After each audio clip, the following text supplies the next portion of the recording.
परसों ऑफिस आ रही होंगी तो आपने देखा होगा कि ओले पड़ रहे थे। अब बिल्कुल वैभव एकदम यू टर्न ले चुका है मौसम। देखिए, देश और दुनिया में मौसम जादू लगातार दिखा रहा है अपना, और कहीं बारिश हो रही है तो कहीं ओले लगातार गिर रहे हैं, कहीं बर्फ की सफेद चादर से ढक गए हैं घर, कार और बाजार।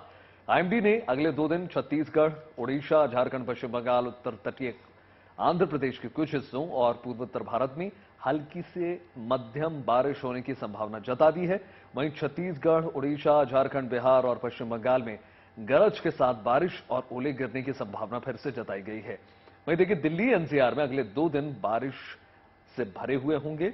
आज बूंदाबांदी और हल्की बारिश के बाद मौसम साफ हो जाएगा। स्क्रीन पर 6 तस्वीरें इस वक्त आप देख पा रहे हैं। अलग अलग जगहों पर मार्च के महीने में मौसम कैसे अपना जो है करवट पलट चुका है, ये तस्वीरों से साफ सिद्ध होता है।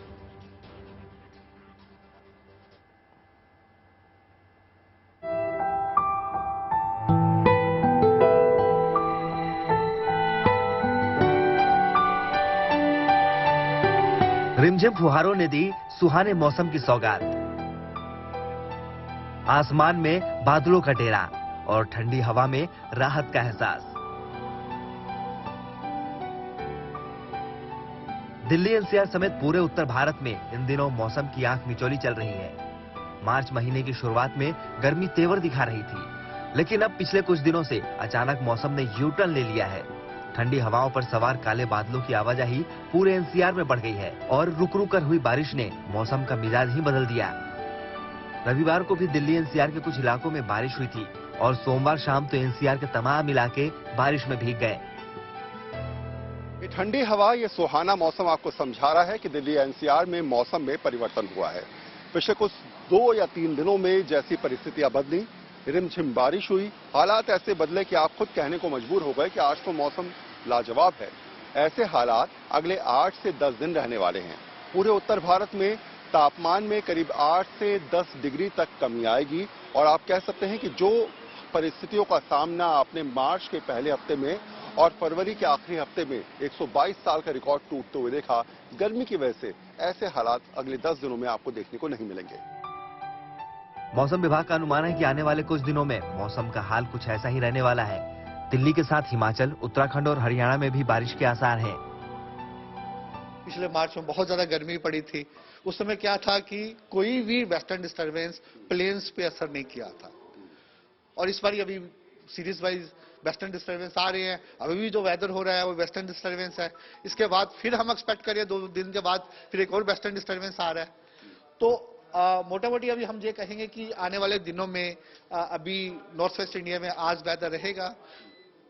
हिमाचल, उत्तराखंड की बात करें, वहां पे 2 दिन और हेल स्टॉर्म रह सकता है।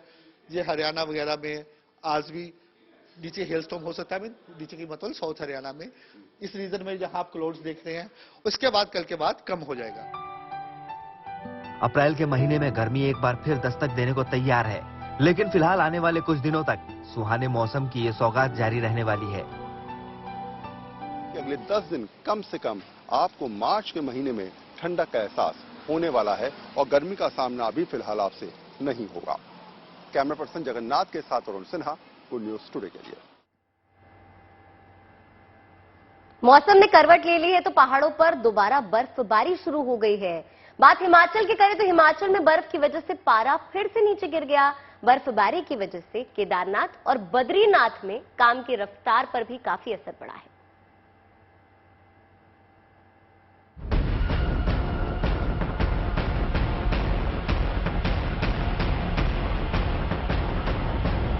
मार्च के महीने में बर्फ की चादर से ढकी वादियां।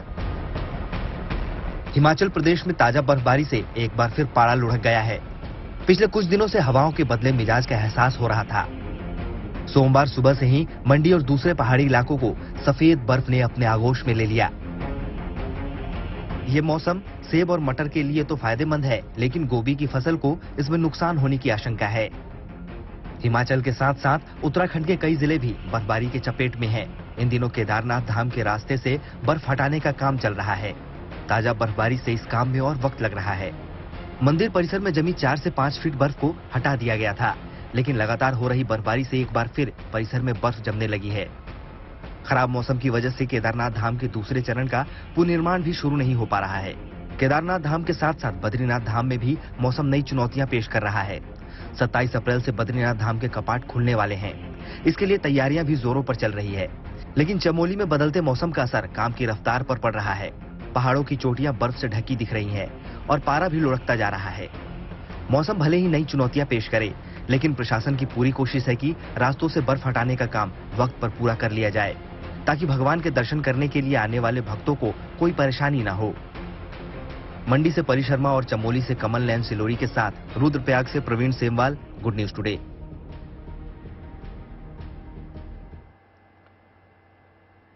तो देखिए, मौसम तो बदल रहा है और हमने मौसम में आ रहे इन बदलावों पर के पीछे रीजन क्या है, मौसम वैज्ञानिकों से उनकी राय जानी। और चलिए सुनवाते हैं क्या कह रहे हैं गुवाहाटी, अहमदाबाद और लखनऊ के मौसम के जानकार। गुवाहाटी और इसके आसपास के क्षेत्रों में जो वेदर हम लोग एक्सपेक्ट कर रहे हैं, कि जनरली क्लाउडी स्काई रहेगा और साथ ही साथ 1 और 2 स्पेल्स ऑफ रेन और थंडर शावर होने की संभावना है। और मिनिमम टेम्परेचर जो है वो करीब 17-18 डिग्री सेल्सियस के आसपास रहने की संभावना है। वहीं मैक्सिमम टेम्परेचर 29 से 30 डिग्री सेल्सियस के आसपास रहने की संभावना है। अगले 3-4 दिन के लिए आइसोलेटेड प्लेसेस में बारिश होने का साथ साथ थंडरस्टॉर्म एक्टिविटी और लाइटनिंग भी होने का संभावना है। मोस्टली जो गुजरात में बारिश रहेगा, northern part, even southern part of Gujarat, Kutch में भी हो सकता है, कहीं कहीं जगहों में सौराष्ट्र में भी होने का संभावना है। मोस्टली जो रेन रहेगी, आज लाइट टू मॉडरेट रेन रहने का संभावना है। कल से मोस्टली लाइट रेन रहेगा, लेकिन उसका साथ साथ लाइट थंडरस्टॉर्म एक्टिविटी भी हो सकता है, इवन लाइटनिंग होने का संभावना है। 21 तारीख के बाद से मौसम ठीक हो जाएगा। पिछले 2 दिन में खासकर और आज और कल जो प्रेडिक्शंस था उसके अनुसार ही हुआ है। जो अलर्ट है हम लोग जो जिलों में डाल रहे थे, रेड अलर्ट, ऑरेंज अलर्ट, 2 हमारा सबसे हाईयर डिग्री का होता है, उसमें जहां भी होता है हम लोग वहां के डीएम्स को बता दे रहे हैं। जो नुकसान की बात है अलग अलग है। ललितपुर में कुछ नुकसान रिपोर्टेड है, बाकी जगह जो है चूंकि नुकसान होता है और अभी चूंकि बारिश चल ही रहा है, कहीं ओलावृष्टि भी हुई है। और कल तक जब एक बार प्रेडिक्शन खत्म हो जाएगा तो ऑलरेडी हमने सारे डीएम्स को अलर्ट किया हुआ है। वो लोग अपने लेखपालों के माध्यम से और कृषि डिपार्टमेंट के माध्यम से जितना क्षति उसका आकलन कर रहे हैं। एक ऑनलाइन पोर्टल है, उस पर जैसे ही वो लोग अपलोड करते हैं पैसा यहां से जारी हो जाता है। देखिए, यूपी में बेमौसम बारिश से फसलों को काफी नुकसान हुआ है। यूपी सरकार किसानों को हुए नुकसान की भरपाई करने की कोशिश में जुट गई है। संबंधित अधिकारियों को किसानों के हुए नुकसान का आकलन देने का निर्देश दिया गया है।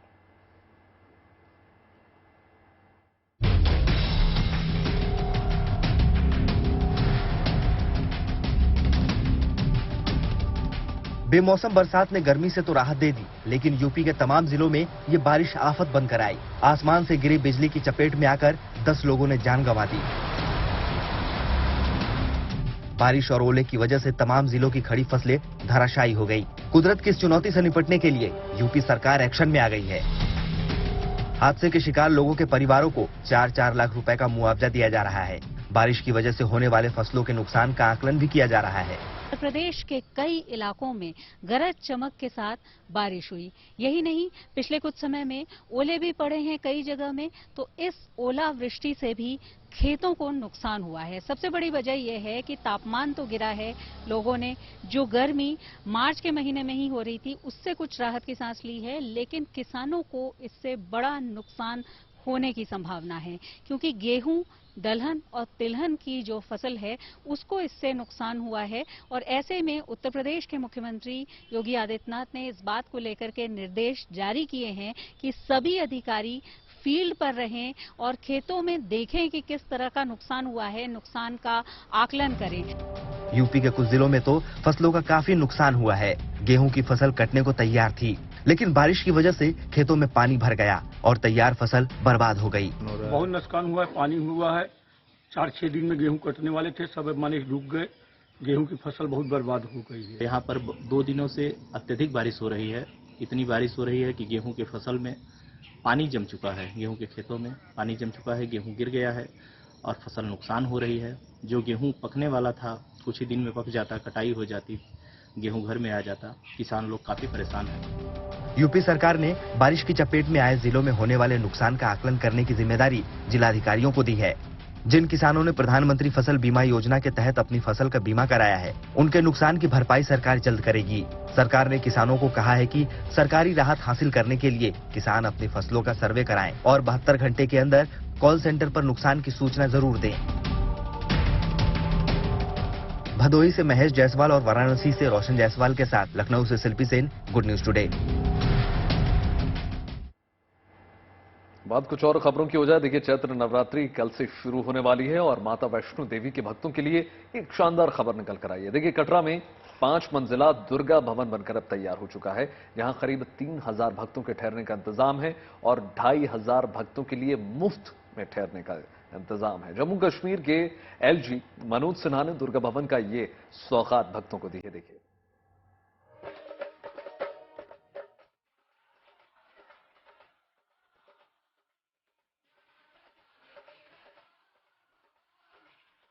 नवरात्र से पहले ही मां वैष्णो देवी के दर पर उत्सव का माहौल है। भक्तों की भीड़ उमड़ने लगी है। मां का जय घोष मंदिर परिसर में गूंज रहा है। भक्ति की सुगंध से ये प्रांगण महक रहा है। चलो बुलावा आया है, माता ने बुलाया है। इस समय हम मौजूद हैं माता वैष्णो देवी के भवन में और यहाँ पर आप देख सकते हैं कि श्रद्धालु देश भर से आए हैं और इनमें कितना उत्साह है। आप देख सकते हैं माता रानी का जय घोष किया जा रहा है और जय माता दी के जय घोष से पूरा इलाका इस समय गूंज रहा है। नवरात्रि की तैयारियां मुकम्मल हैं, लिहाजा इस बार और उत्साह उमंग के साथ मां वैष्णो देवी के दर पर गूंजेगा मां का जयकारा।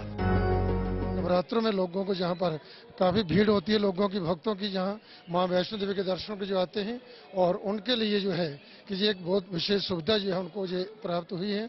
और नवरात्रों में भक्तजन जो है मां के दरबार में आकर के मां का दर्शन करें, मां का आशीर्वाद प्राप्त करें, क्योंकि नवरात्र जो है ये 9 दिन के विशेष जो मां की पूजा, ये शक्ति पूजन, शक्ति संवर्धन, शक्ति संचक दिन होते हैं। मां के भक्तों के लिए गुड न्यूज ये है कि भवन परिसर में भक्तों के लिए दुर्गा भवन तैयार किया गया है। राज्यपाल मनोज सिन्हा ने दुर्गा भवन का उद्घाटन किया। इस मौके पर खास हवन पूजन भी किया गया। माता वैष्णो देवी श्राइन बोर्ड के जो आला अधिकारी हैं वो भी यहाँ पर मौजूद हैं और साथ ही में जम्मू कश्मीर के माननीय उपराज्यपाल मनोज सिन्हा यहाँ पर हैं और यहाँ पर यज्ञ हो रहा है, हवन हो रहा है। तो ये माता वैष्णो देवी के भक्तों के लिए बहुत अच्छी खबर है, क्योंकि यहाँ पर अब जो नया भवन बना है दुर्गा भवन, उसमें 2500 के करीब जो है यात्रीगण ठहर सकते हैं।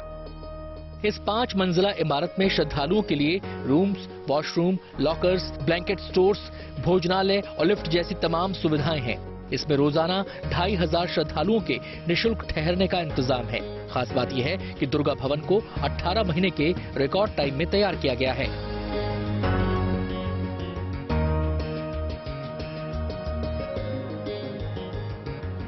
हम आपको दुर्गा भवन की एक्सक्लूसिव तस्वीरें दिखा रहे हैं। हमारे संवाददाता सुनील भट्ट ने दुर्गा भवन की सुविधाओं का खास जायजा लिया। भवन में श्रद्धालुओं के लिए किए गए इंतजामात को बारीकी से जांचा परखा। कोई भी आपको सुविधा चाहिए तो सबसे पहले आपको स्वागत कक्ष में आना होगा, रिसेप्शन पर आना होगा और यहाँ पर आपको इन अधिकारियों से संपर्क करना होगा और ये आपको सभी सुविधाएं मुहैया करवा लेंगे। फ्री डॉर्मेट्री की यहाँ पर सेवा उपलब्ध रहेगी। जगह जगह यहाँ पर लिखा भी गया है फ्री डॉर्मेट्री। और काफी अत्याधुनिक ये भवन का जो है ये निर्माण किया गया है। सभी तरह की सुविधाएं हैं। आप देख सकते हैं कि यहाँ पर वुडन फ्लोरिंग है यहाँ पर, तो भक्तजनों को कोई असुविधा ना हो। चार्जिंग पॉइंट से अगर किसी को अपना मोबाइल चार्ज करना है तो वो यहाँ पर मोबाइल चार्ज कर सकते हैं। गर्मी से बचने के लिए यहाँ पर पंखे भी रखे गए हैं ताकि भक्तजनों को यहाँ पर हवा भी मिल सके, ठंडी हवा भी मिल सके। बिजली के ट्यूब्स हैं। ये जो लॉकर्स हैं यहाँ पर भक्तजन अपना सामान रख सकते हैं, उसमें ताला भी लगाया जा सकता है, तो सामान रखने की व्यवस्था भी रखी गई है। और यहाँ पर सुविधाएं देखिए, बैठने की अत्याधुनिक सुविधाएं, बिल्कुल एक रेस्टोरेंट की तरह आपको यहाँ पर महसूस होगा। नीट एंड क्लीन है, पूरा साफ सुथरा है और ये यात्रियों पर भी दायित्व रहेगा यहाँ की साफ सफाई का, क्योंकि उन्हें भी ये सुनिश्चित करना होगा कि कूड़ा करकट यहाँ वहाँ ना फेंके। जाहिर है नए दुर्गा भवन के निर्माण और सुविधाओं में इजाफा होने से भक्त भी काफी खुश हैं। बहुत अच्छा लगा और ऐसी सुविधाएं और होनी चाहिए भक्तों के लिए, जिससे लोगों को सुविधाएं मिले और परेशानियां नहीं हो। श्राइन बोर्ड का काफी अच्छा एफर्ट है, जिसकी वजह से यहाँ पे और भवन के निर्माण हो रहे हैं, तो ऑब्वियसली जितने भी श्रद्धालु हैं उनके लिए काफी अच्छा रहेगा। माता वैष्णो देवी श्राइन बोर्ड श्रद्धालुओं की सुविधाओं से जुड़ी कई योजनाओं पर विचार कर रहा है। इसके तहत कटरा से सांझी छत तक रोपवे प्रोजेक्ट भी पाइपलाइन में है। एक 18 महीने में भवन बन करके तैयार हुआ है। हम कोशिश करेंगे कि और भी अभी जैसा मैंने कहा कि 20,000 स्क्वायर फुट का कंस्ट्रक्शन आने वाले दिनों में हम और करें। इस स्काई वॉक हमारा पूरा होने वाला है। इससे सेफ्टी और सिक्योरिटी में काफी मदद मिलेगी। नवरात्रि पर माता वैष्णो देवी के दर पर देश के कोने कोने से भक्त मत्था टेकने पहुंचते हैं। इस भक्ति यात्रा के दौरान श्रद्धालुओं की हर जरूरत का ख्याल रखा गया है ताकि नवरात्र सभी को मां के दर्शन प्राप्त हों, सभी की मनोकामनाएं पूर्ण हों। सुनील भट्ट, माता वैष्णो देवी धाम, कटरा, गुड न्यूज टुडे। देखिए, अयोध्या की भव्य राम नगरी की बात होगी। अयोध्या में इस बार रामलला का जन्मदिन खास अंदाज में मनाने की तैयारी है। श्री राम तीर्थ क्षेत्र ट्रस्ट इस बार रामनवमी को श्री राम जन्म महोत्सव के रूप में मनाने जा रहा है और इसके तहत अगले 9 दिनों तक अयोध्या में श्री राम की पैड़ी समेत अलग अलग जगहों पर भजन, योग और खेल समेत कई कार्यक्रमों का आयोजन किया जा रहा है। उधर रामलला की पोशाक भी बनकर तैयार हो चुकी है।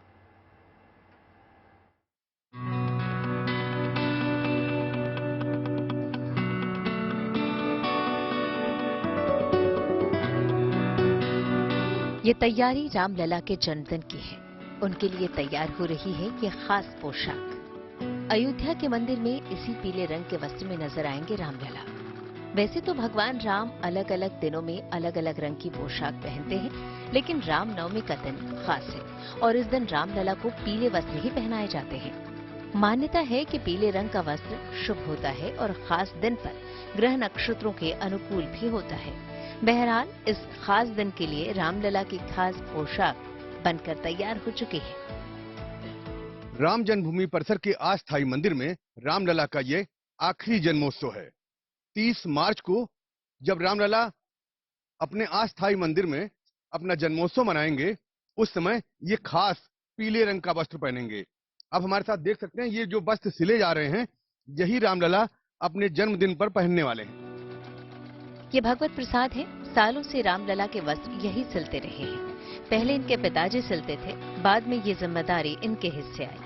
ये कहते हैं कि 1984 से लेकर अब तक, यानी रामलला के टाट से लेकर ठाट तक के सफर में रामलला के वस्त्र इनके परिवार में ही सिले गए हैं और अब इस बार भी रामलला के जन्मदिन पर ये खास वस्त्र तैयार है। भगवान रामलला का वस्त्र 84 से बन रहा है। पहले तो गुम्बज में हम लोग वहीं बैठ के सिलते थे। हम थे, हमारे भाई थे शंकर लाल जी और हमारे बच्चे पवन कुमार, श्रवण कुमार, संजय कुमार, सब बच्चे। ये परिवार तक ही सीमित है। परिवार कम से कम काफी दिन हुआ पहले वहीं सिला जाता था। जब गुम्बज टूट गया, टूटने के बाद जब भगवान रामलला टाट में आए तब भी बनता रहा पोशाक, और अब जब से ठाट में आ गए थोड़ा वैकल्पिक मंदिर में, अब इनके वस्त्र भी ज्यादा बन रहे हैं और भव्य मंदिर भी दिख रहा है और भव्य मंदिर बन भी रहा है। और अगले साल भगवान की कृपा होगी तो वहीं बनेंगे, वहीं बैठेंगे। कहीं रामलला के लिए खास पोशाक तैयार हो रही है तो कहीं विशेष आयोजनों का इंतजाम हो रहा है। हो भी क्यों ना, एक तो रामलला का जन्मदिन ही अयोध्या वासियों के लिए खास है, उस पर से अस्थायी मंदिर में रामलला का ये अंतिम जन्मोत्सव भी है, लिहाजा इसे खास बनाने की पूरी तैयारी है। श्री राम जन्मभूमि तीर्थ क्षेत्र ट्रस्ट इस मौके पर एक नई परंपरा शुरू करने जा रही है, जिसमें रामनवमी पर श्री राम जन्म महोत्सव मनाने का फैसला किया गया है। इसमें खेल, संस्कृति और आस्था का संगम होगा, जो अयोध्या की पहचान से जुड़ेगा। पहला प्रयोग कर रहे हैं जिसमें कुछ खेलकूद, ऐसे खेलकूद भी जो ओलंपिक का हिस्सा है, और इसी क्षेत्र के, अवध क्षेत्र के नए उभरते कथा व्यास, कवि की दौड़, मैराथन, तैराकी, ऐसे भिन्न भिन्न प्रकार के आयोजनों का विचार हुआ है। योजना है कि रामलला के भव्य मंदिर में विराजमान होने के बाद साल 2024 से रामनवमी पर हर साल ये महोत्सव मनाया जाएगा। वैसे इस बार ये महोत्सव 21 मार्च से शुरू होकर 30 मार्च तक चलेगा। इसमें राम की पैड़ी समेत अलग अलग जगहों पर खेल से लेकर भजन और योग समेत कई तरह के सांस्कृतिक और धार्मिक कार्यक्रमों का आयोजन होगा। Banbir Singh, Ayodhya, good news today.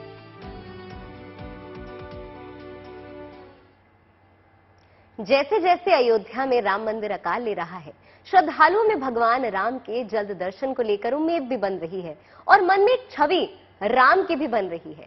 लेकिन वास्तव में कैसी होगी राम की दिव्य मूर्ति, अभी इस पर विचार चल रहा है। कोशिश यही है कि मूर्ति ऐसी हो जो श्रद्धालुओं का दिल छू जाए। अयोध्या में मंदिर भव्य बन रहा है।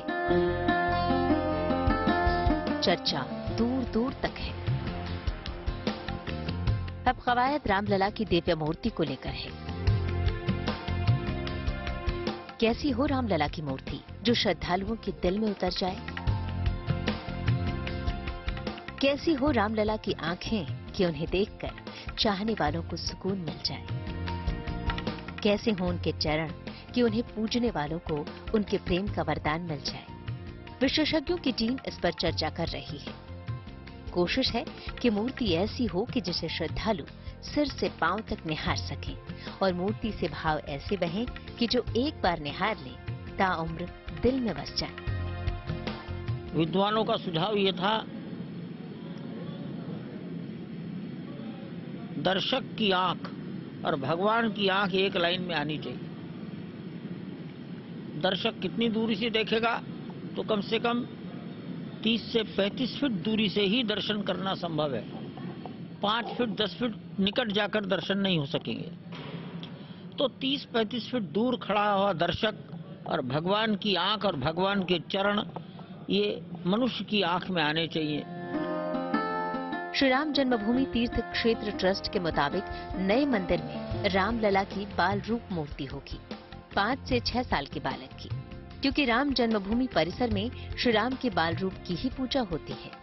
ऐसे में मूर्तिकारों के सामने ये भी चुनौती है कि मूर्ति इस तरह तैयार की जाए कि रामनवमी के दिन रामलला के माथे पर सीधे सूर्य की किरणें पड़े। इस लिहाज से रामलला की मूर्ति की ऊंचाई लगभग 5 फीट के आसपास हो सकती है।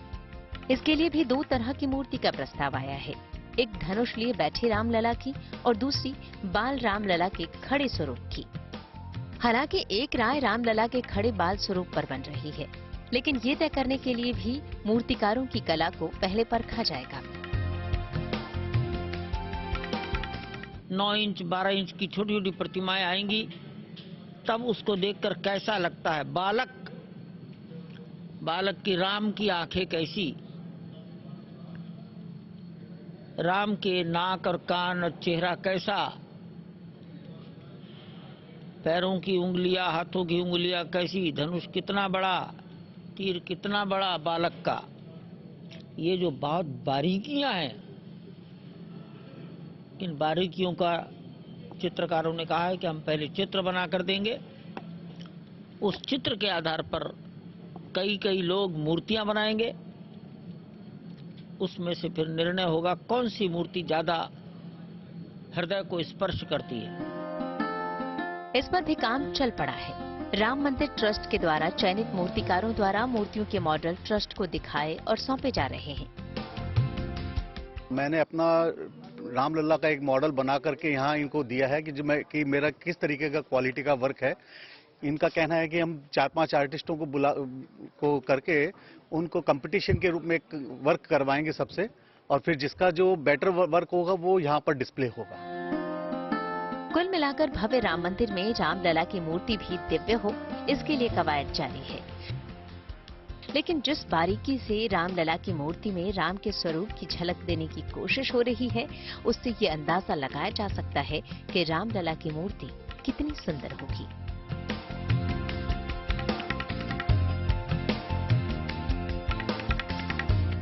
बनबीर Singh, Ayodhya, good news today.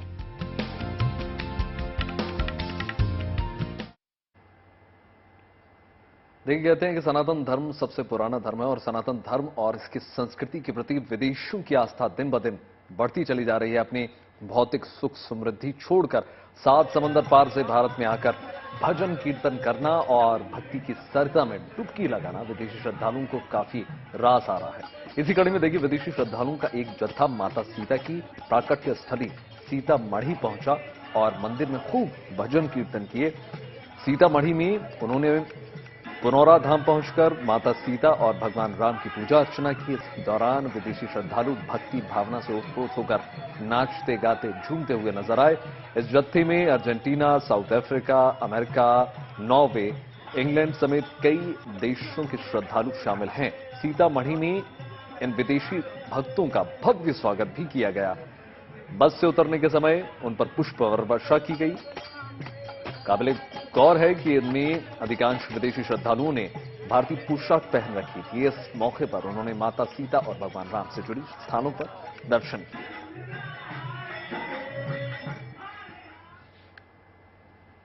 Noida में ट्री बैंक के जरिए प्रदूषण पर लगाम लगाने की कोशिश की जा रही है।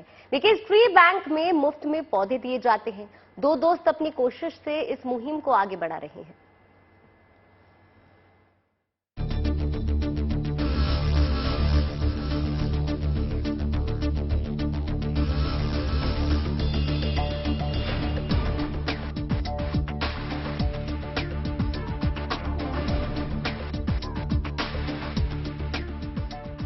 नोएडा में इन पौधों के जरिए पर्यावरण में फैले प्रदूषण पर लगाम लगाने की कोशिश की जा रही है। सेक्टर 142 में ये है नोएडा का पहला ट्री बैंक। राजीव शर्मा ने अपने दोस्त प्रदीप के साथ मिलकर इस ट्री बैंक की शुरुआत की। यहाँ से कोई भी मुफ्त में पेड़ पौधे ले सकता है। लेकिन हमने इसमें देखा कि जो है लोगों के पास पर्याप्त पैसा नहीं है, लोगों का मन भी है, लेकिन वो 100 रुपए का पेड़, 200 रुपए का पेड़ खरीद के कैसे लाएंगे? अपने घर को रोजमर्रा की जिंदगी से पैसे निकाल के लाना और पौधारोपण करना। तो हमने फिर एक निःशुल्क पौधा देने की ये प्रक्रिया शुरू की, ताकि कम से कम जिन लोगों की इच्छा है वो इच्छा पैसे की वजह से मरे ना। तो मैं हुआ या मेरे दोस्त प्रदीप जी हुए। यहाँ नीम, पीपल, अमरूद, आंवला, बरगद और अर्जुन जैसे तमाम पौधे मौजूद हैं। राजीव शर्मा के दोस्त प्रदीप ने इससे पहले साल 2017 में गाजियाबाद में भी ट्री बैंक की शुरुआत की थी। आगे वो ग्रेटर नोएडा में भी एक ट्री बैंक खोलने की तैयारी में है। और ये सीजनल पौधे नहीं है, आप एक बार लगाओगे इस पौधे को, तो यदि वो आपने 2 से 3 साल उसकी केयर कर ली तो वो लॉन्ग टाइम जाता है और हमें ऑक्सीजन भी ज्यादा देता है। लोगों को पौधे देने के बाद राजीव उन पौधों की देखभाल पर भी अपनी नजर रखते हैं। जरूरत पड़ने पर वो पौधों का ख्याल रखने के लिए जरूरी कदम भी उठाते हैं। उनकी इस पहल को लोगों की सराहना मिल रही है। पे यथा योग्य जगह हम लगाएंगे इसको और इनका पूरा पालन करेंगे, पालन पोषण करेंगे। इस नर्सरी के बारे में पता चला, यहाँ पर औषधीय, छायादार सब तरह के पेड़ हमको यहाँ पे निःशुल्क प्राप्त हुए। इस ट्री बैंक से अब तक सैकड़ों लोग मुफ्त पौधे ले जा चुके हैं। अब सोशल मीडिया पर भी इस पहल की चर्चा होने लगी है। ट्री बैंक में आपको पैसों का पेड़ तो नहीं मिलेगा, लेकिन यहाँ से पेड़ लेकर अगर आप थोड़ी सी मेहनत और अपनी नियत की जमा पूंजी लगाएंगे तो ब्याज के रूप में आपको शुद्ध हवा मिलेगी, शुद्ध जीवन मिलेगा।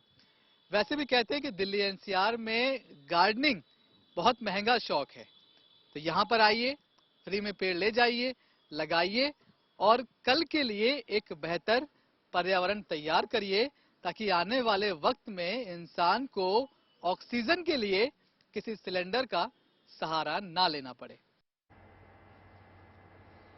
बात कुछ और खबरों की हो जाए। देखिए, शहनाई जिनकी पहचान थी, गंगा के घाट और काशी विश्वनाथ का मंदिर जिनकी रग रग में बसा था, जाति धर्म से परे संगीत की जिनका धर्म था, वो नाम आप भी पहचान गए होंगे शायद। जी हाँ, हम बात कर रहे हैं उस्ताद बिस्मिल्लाह खां की। आज उस्ताद बिस्मिल्लाह खां की जयंती है, उन्हें याद करने का एक मौका है, क्योंकि अब उनकी यादें और कहानियां ही हम सबके बीच हैं।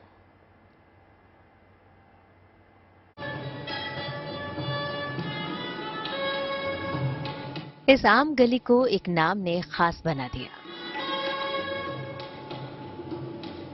वो नाम था शहनाई के जादूगर बिस्मिल्लाह खां का। बिहार के बक्सर में डुमराव गांव की ये वही गली है जहां कभी बिस्मिल्लाह खां साहब का बचपन बीता था।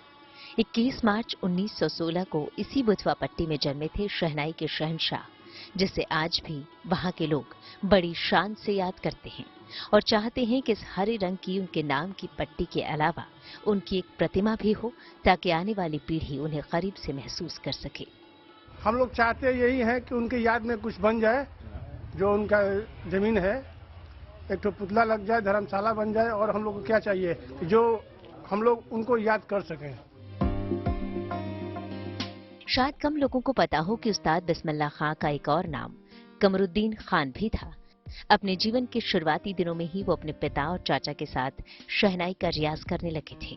6 साल की उम्र में बिस्मिल्लाह खां अपने पिता के साथ बनारस आ गए। वहां उन्होंने अपने मामा से शहनाई बजाना सीखा, जो विश्वनाथ मंदिर में स्थायी रूप से शहनाई वादन का काम करते थे। उस्ताद बिस्मिल्लाह खां का ज्यादातर वक्त बनारस में बीता। उन्हें बनारस घाटों पर बहती कलकल गंगा और काशी विश्वनाथ मंदिर से इतना लगाव था कि वो किसी कीमत पर उससे दूर होना नहीं चाहते थे। कहते हैं कि एक बार उस्ताद बिस्मिल्लाह खां को अमेरिका में बसने का ऑफर मिला, लेकिन उन्होंने ये प्रस्ताव ये कहकर खारिज कर दिया कि यहाँ गंगा है, यहाँ काशी है, यहाँ से जाना मतलब इन सब से बिछड़ जाना है। शहनाई को दूसरी बेगम कहने वाले उस्ताद बिस्मिल्लाह खां पद्म भूषण, पद्म विभूषण, तानसेन और रुस्तम सम्मान से नवाजे जा चुके हैं। साल 2001 में शहनाई के इस जादूगर को भारत का सर्वोच्च नागरिक सम्मान भारत रत्न से भी नवाजा गया। वो जात पात को नहीं मानते थे, उनके लिए संगीत ही उनका धर्म था। वे सही मायने में हमारी साझी संस्कृति के प्रतीक थे। बक्सर से पुष्पेंद्र पांडे के साथ bureau report, good news today.